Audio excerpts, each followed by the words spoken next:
नमस्कार मित्रांनो, तारिणी या मालिकेच्या आजच्या भागामध्ये आपण पाहणार आहोत की आता इकडे त्यांच्या रूममध्ये केदार आणि तारिणी एकमेकांशी बोलत असतात। त्यानंतर आता केदार तारिणीला समजून सांगतो की जयंत श्रीवास्तव याचा काही ना काहीतरी कुठं ना कुठेतरी संबंध आहे, कारण की हा सातत्याने कौशिकीला का फोन करत असेल आणि कौशिकी आता शेखरच्या नावाने म्हणजे का बोलत असेल, कारण की ते तर शेखरसोबत आजपर्यंत आपल्या प्रमाणेच आयडेंटिटी लपून असं काय बोलत आहे असं वाटतं असते। मात्र हे सर्व सांगत असताना आता केदार तारिणीचं भान कुठेही तिचं लक्ष यावर केदारच्या बोलण्यावर नसतं। ती तिच्या काही ना काहीतरी विचार करत असते।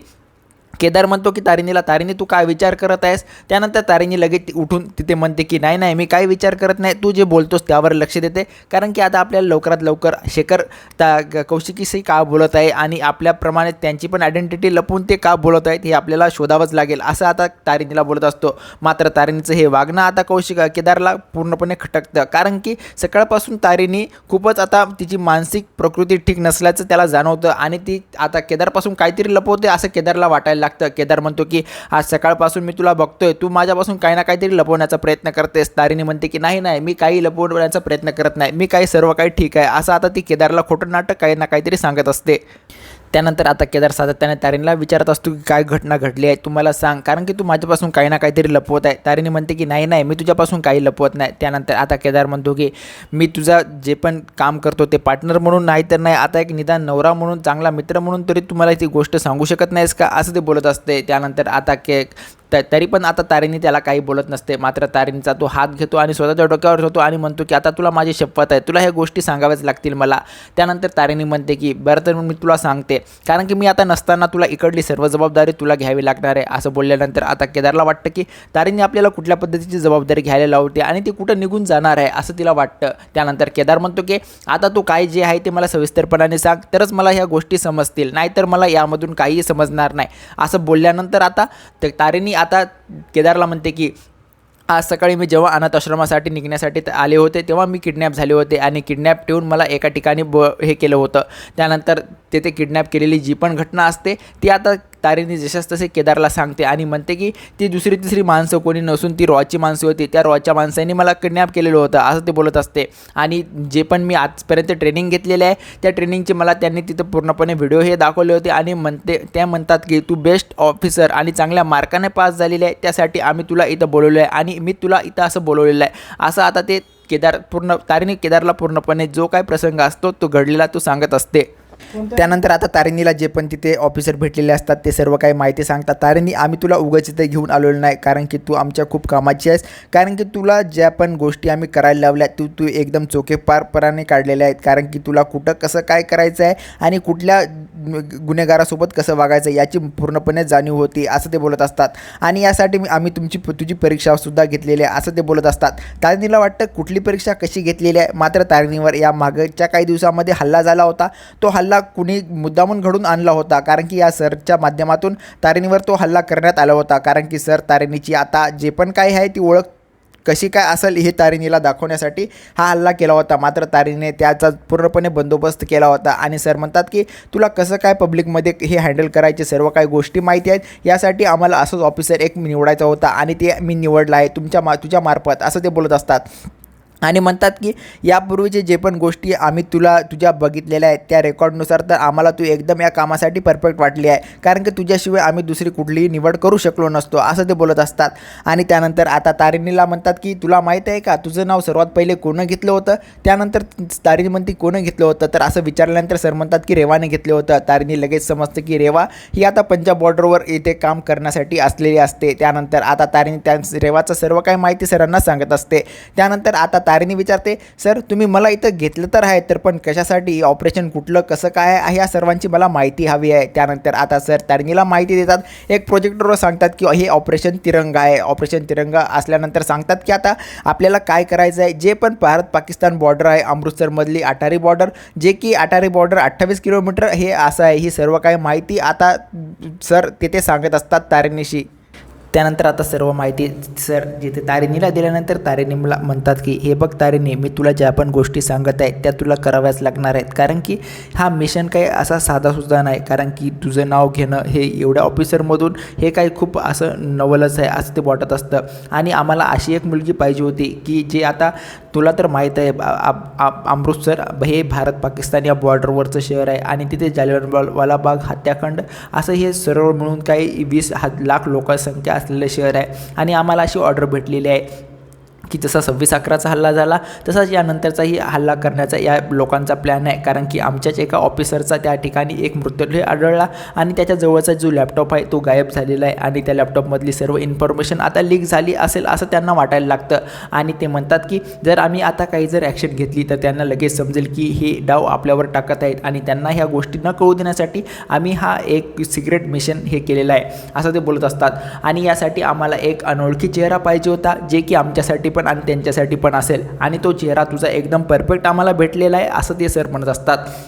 आणि म्हणतात की तू एक अशी खूप साधारण घरातली मुलगी आहेस आणि तू तुझे सुनेचा बी तू संसार व्यवस्थितरित्याने पार पडते आणि इकडे सिक्रेट एजंटचं पण काम खूप चांगलं करत आहेस असं ते बोलत असतात आणि तुला या मिशनसाठी एक अशीच परफेक्ट मुलगी आम्हाला पाहिजे होती आणि तू ती भेटली आहेस आणि मात्र एक गोष्ट तुला सांगतो, हा निर्णय आम्ही तुझा केवळ आणि तुझा असेल, कारण की एकदाच तू हा निर्णय जर होकार दिला तर तुला या निर्णयामधून मागे होता येणार नाही असं सर सांगत असतात, कारण की हा काही कुठल्याही अशा गोष्टी बदल्या नाही, कारण की एवढी इन्फॉर्मेशन मी तुला दिल्यानंतर तुला या निर्णयाला होकार द्यायचा की नकार द्यायचा हे तूच ठरवायचं आहे, कारण की एकदा जर तू या निर्णयाला होकार दिला तर तुला सर्व काही सोडावं लागेल, नवरा बायको मूलमाळ हे सर्व आपल्याला तुला यातून मुक्त व्हावं लागेल आणि या पूर्णपणे वेळ हा तुला या मिशनसाठीच काम करावं लागेल असं सरची आट आता तारिणीला सांगत असते. मात्र हे सर्व बोलल्यानंतर जसं तसं आता तारिणी केदारला सांगत असते. त्यानंतर ह्या गोष्टी आता केदारला सांगितल्यानंतर केदार आता तिला उठतो आणि सरळ सल्यूट करतो आणि म्हणतो की तारिणी, तुझ्या या निर्णयावर मी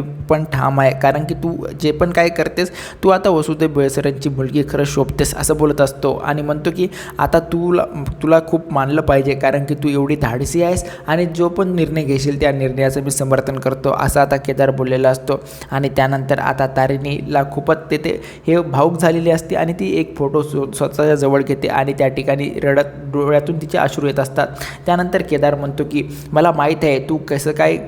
करणार आहेस ते, मात्र आपल्याला तर एकच गोष्ट माहिती आहे की आपली आयडेंटिटी ही लपवून ठेवायची आणि मी सर्व काही हे लपवून ठेवल. त्यानंतर तारिणी म्हणते की मला ह्या सर्व गोष्टी आता जे पण जया जगताप मॅडमपासून ते आपल्या टीमपर्यंत सर्वांपासून लपवून ठेवायला लागतील असं तारिणीने आता केदारला शब्द दिलेला असतो.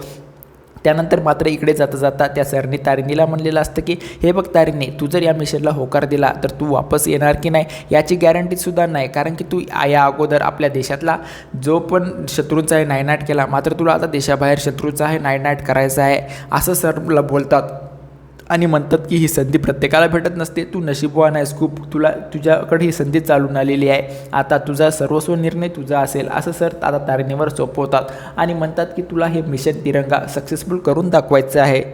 मात्र आता हे सर्वजण केदारला सांगितल्यानंतर केदार म्हणतो की तू जे पण निवड केलं आहे ते योग्य केलेलं आहे, कारण की एका आईची सेवा तुला नाही करता आली तरी दुसऱ्या आईची सेवा करायची, ती म्हणजे भारत माता असं ते बोलत असतो. मात्र आता तारिणी म्हणते की मी तर तिकडे जाऊन सेवा करेल, मात्र आता इकडल्या घरच्यांचं कसं होईल, कारण की घरामध्ये आपली पूजा आहे आणि आता त्या ठिकाणी लग्न पण आहे आपल्या घरामध्ये असं ती बोलत असते. केदार म्हणतो की तू काही कुठलंही टेन्शन घेऊ नको, या सर्व गोष्टी मी हँडल करतो इकडं आणि तुला इकडल्याची तू काही चिंता करू नको, मी तुझा नवरा म्हणून ह्या गोष्टी सर्व काही व्यवस्थितरित्या पार पडेल असं आता केदार पूर्णपणे तारिणीला वचन देतो. आणि आता दोघेही खूप भावक झालेले असतात एकमेकाला, आता त्या भावनेच्या भरामध्ये ते मिठी मारतात.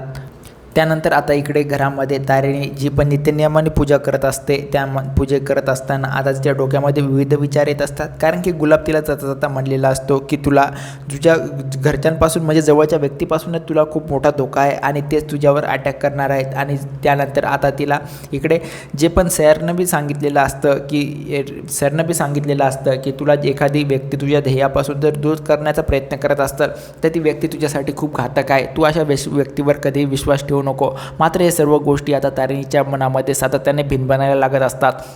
हे सर्व करत असताना मात्र आता तारिणीने त्या ठिकाणी दिवा लावलेला असतो, त्या दिव्याला पूर्णपणे पेट घेतलेला असतो आणि पूर्ण टाटाने तेथे आग झालेली असते. ती आग एवढी वाढलेली असते की पूर्ण टाटाने आग झाल्यानंतर आता लांबूनच तिथून केदार बघतो आणि केदारला वाटतं की हे काय कशाची आग लागली आणि जुरजुरात तिकडे येऊन त्या ठिकाणी तो पाण्याने तिथे फवारे मारतो आणि ती आग विझवण्याचा प्रयत्न करतो. त्यानंतर केदार आता तारिणीला सरळ विचारतो, तारिणी तू कशाचा एवढा विचार करत आहेस, कारण की तुला शेजारी आग लागली ही अद्यापही समजलेलं नाही. त्यानंतर तारिणी म्हणते की नाही मी कसलाही विचार करत नाही. त्यानंतर केदार म्हणतो की तू काही विचार करू नको, कारण की हा मिशन खूप काही दिवसाचा तर नाही ना, काय तुला या दिवसानंतर जशी पण